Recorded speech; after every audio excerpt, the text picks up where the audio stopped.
गरुड़ पुराण यमयातना निरूपण नामक तीसरा अध्याय। गरुड़ जी ने कहा, हे केशव, यम मार्ग की यात्रा पूरी करके यम के भवन में जाकर पापी किस प्रकार की यातना को भोगता है, वह मुझे बतलाइए। श्री भगवान बोले, हे विंता के पुत्र गरुड़, मैं नरक यातना को आदि से अंत तक कहूँगा। सुनो, मेरे द्वारा नरक का वर्णन किए जाने पर उसे सुनने मात्र से ही तुम कांप उठोगे। हे कश्यप नंदन, बहुभीतिपुर के आगे 44 योजन में फैला हुआ धर्मराज का विशालपुर है। हाहाकार से परिपूर्ण उस पुर को देखकर पापी क्रंदन करने लगता है। उसके क्रंदन को सुनकर यमपुर में विचरण करने वाले यम के गण प्रतिहार द्वारपाल के पास जाकर उस पापी के विषय में बताते हैं। धर्मराज के द्वार पर सर्वदा धर्मध्वज नामक प्रतिहार द्वारपाल स्थित रहता है। वह द्वारपाल जाकर चित्रगुप्त से उस प्राणी के शुभ और अशुभ कर्म को बताता है। उसके बाद चित्रगुप्त भी उसके विषय में धर्मराज से निवेदन करते हैं। भगवान कहते हैं,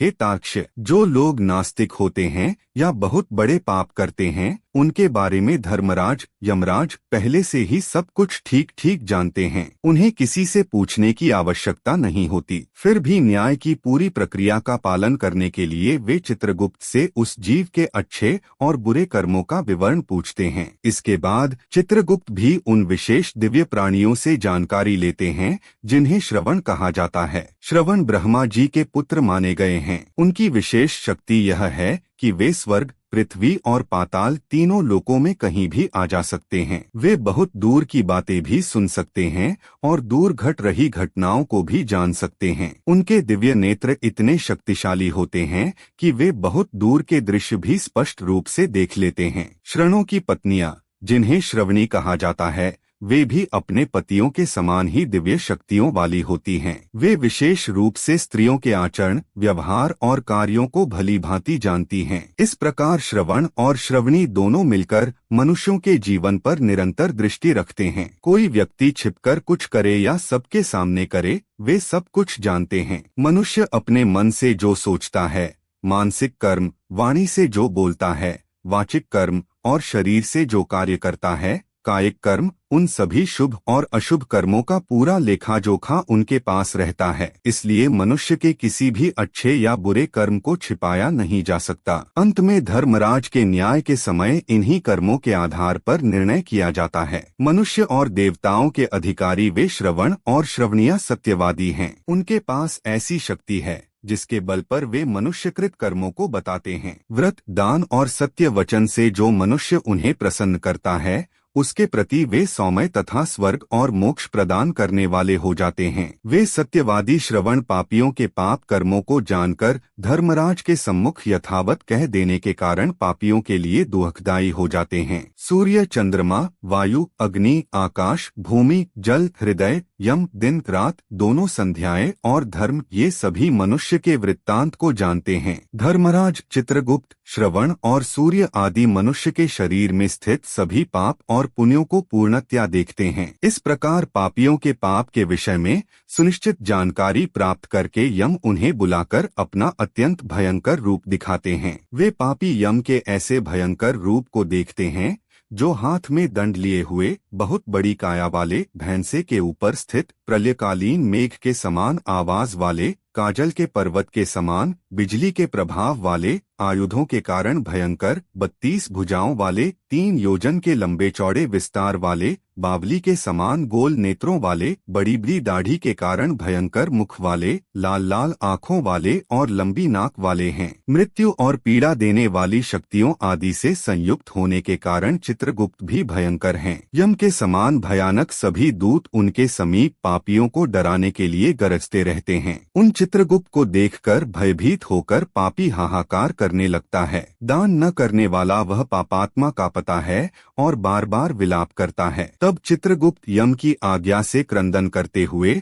और अपने पाप कर्मों के विषय में सोचते हुए उन सभी प्राणियों से कहते हैं, अरे पापियों, दुराचारियों, अहंकार से दूषितों, तुम अविवेकियों ने क्यों पाप कमाया है? काम से, क्रोध से तथा पापियों की संगति से जो पाप तुमने किया है, वह दुहक देने वाला है। फिर हे मूर्खजनों, तुमने वह पाप कर्म क्यों किया? पूर्व जन्म में तुम लोगों ने जिस प्रकार अत्यंत हर्षपूर्वक पाप कर्मों को किया है, उसी प्रकार यातना भी भोगनी चाहिए। इस समय यातना भोगने से क्यों परामुख यानी मुंह फेर रहे हो? तुम लोगों ने जो बहुत से पाप किए हैं, वे पाप ही तुम्हारे दुहक के कारण हैं। इसमें हम लोग कारण नहीं हैं। मूर्ख हो या पंडित, दरिद्र हो या धनवान, और सबल हो या निर्बल, यमराज सभी से समान व्यवहार करने वाले कहे गए हैं। चित्रगुप्त के इस प्रकार के वचनों को सुनकर वे पापी अपने कर्मों के विषय में सोचते हुए निःशब्द होकर चुपचाप बैठ जाते हैं। धर्मराज भी चोर की भांति निश्चल बैठे हुए उन पापियों को देखकर उनके पापों का मार्जन करने के लिए यथोचित दंड देने की आज्ञा करते हैं। इसके बाद वे निर्दयी दूत उन्हें पीटते हुए कहते हैं, हे पापी, महान घोर और अत्यंत भयानक नरकों में चलो। यम के आज्ञाकारी प्रचंड और चंडक आदि नाम वाले दूत एक पाश से उन्हें बांधकर नरक की ओर ले जाते हैं। वहाँ जलती हुई अग्नि के समान प्रभा वाला एक विशाल वृक्ष है,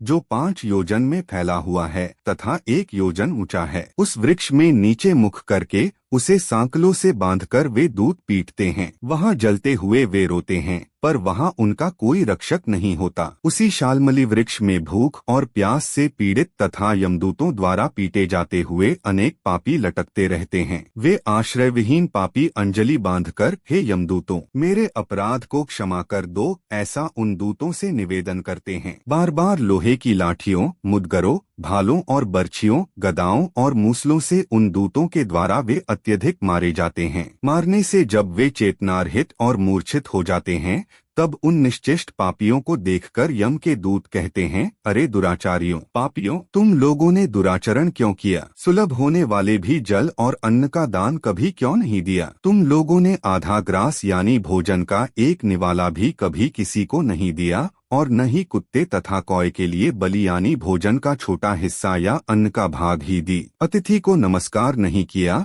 और पितरों का तर्पण नहीं किया। यमराज तथा चित्रगुप्त का उत्तम ध्यान भी नहीं किया और उनके मंत्रों का जप नहीं किया, जिससे तुम्हें यह यातना नहीं होती। कभी कोई तीर्थ यात्रा नहीं की, देवताओं की पूजा भी नहीं की। गृहस्थाश्रम में रहते हुए भी तुमने हंतकार यानी भोजन में से थोड़ा हिस्सा अलग निकालकर जीवों जैसे कुत्ते, पक्षी आदि के लिए रखना या अतिथि जरूरतमंद के लिए अन्न निकालना नहीं किया। संतों की सेवा की नहीं, इसलिए अब स्वयं किए गए पाप का फल भोगो। चूंकि तुम धर्महीन हो, इसलिए तुम्हें बहुत अधिक पीटा जा रहा है। भगवान हरि ही ईश्वर हैं, वे ही अपराधियों को क्षमा करने में समर्थ हैं। हम तो उन्हीं की आज्ञा से अपराधियों को दंड देने वाले हैं। ऐसा कहकर वे दूत निर्दयतापूर्वक उन्हें पीटते हैं और उनसे पीटे जाने के कारण वे जलते हुए अंगार के समान नीचे गिर जाते हैं। गिरने से उस शालमली वृक्ष के पत्तों से उनका शरीर कट जाता है। नीचे गिरे हुए उन प्राणियों को कुत्ते खाते हैं और वे रोते हैं। रोते हुए उन पापियों के मुख में यमदूत धूल भर देते हैं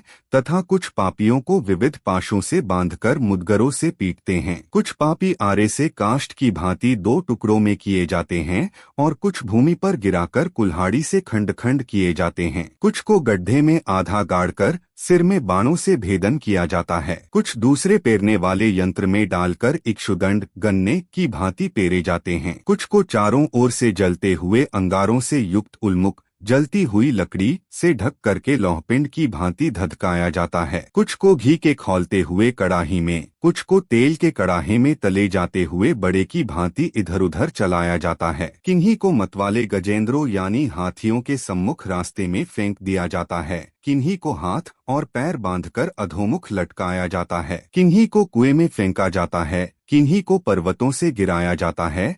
कुछ दूसरे कीड़ों से युक्त कुंडों में डुबो दिए जाते हैं, जहां वे कीड़ों के द्वारा व्यथित होते हैं। कुछ पापी वज्र के समान चोंच वाले बड़े बड़े कौओं, गीधों और मांसभोजी पक्षियों द्वारा शिरोदेश में, नेत्र में और मुख में चोंचों से आघात करके नोचे जाते हैं। कुछ दूसरे पापियों से ऋण को वापस करने की प्रार्थना करते हुए कहते हैं, मेरा धन दो, मेरा धन दो। यमलोक में मैंने तुम्हें देख लिया है, मेरा धन तुम ही ने लिया है। नरक में इस प्रकार विवाद करते हुए पापियों के अंगों से सरसियों द्वारा मांस नोचकर यमदूत उन्हें देते हैं। इस प्रकार उन पापियों को समय प्रताड़ित करके यम की आज्ञा से यमदूत यमदूत खींचकर तामिस्र आदि घोर नरकों में फेंक देते हैं। उस वृक्ष के समीप में ही बहुत दुहकों से परिपूर्ण नरक है, जिनमें प्राप्त होने वाले महान दुहकों का वर्णन वाणी से नहीं किया जा सकता। हे आकाशचारिन गरुड़, नरकों की संख्या 84 लाख है। उनमें से अत्यंत भयंकर और प्रमुख नरकों की संख्या 21 है।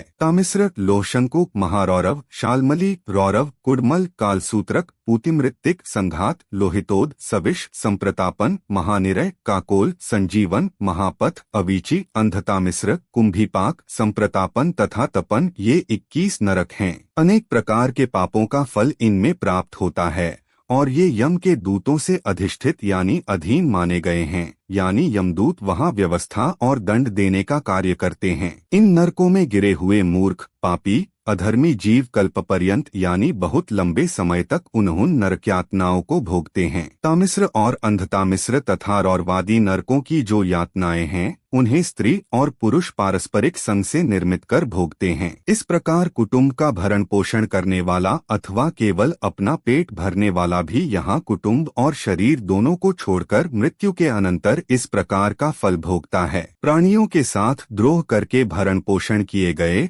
अपने स्थूल शरीर को यहीं छोड़कर पापकर्म रूपी पाथेय के साथ पापी अकेला ही अंधकारपूर्ण नरक में जाता है। जिसका द्रव्य चोरी चला गया है, ऐसे व्यक्ति की भांति पापी पुरुष देव से प्राप्त अधर्म पूर्वक कुटुंब पोषण के फल को नरक में आतुर होकर भोगता है। केवल अधर्म से कुटुंब के भरण पोषण के लिए प्रयत्नशील व्यक्ति अंधकार की पराकाष्ठा अंधतामिस्र नामक नरक में जाता है। मनुष्यलोक के नीचे नरकों की जितनी यातनाएं हैं, क्रमशः उनका भोग भोगते हुए वह पापी शुद्ध होकर पुनः इस मृत्युलोक में जन्म पाता है। इस प्रकार गरुड़ पुराण के अंतर्गत सारोद्धार में यमयातना निरूपण नामक तीसरा अध्याय पूर्ण हुआ।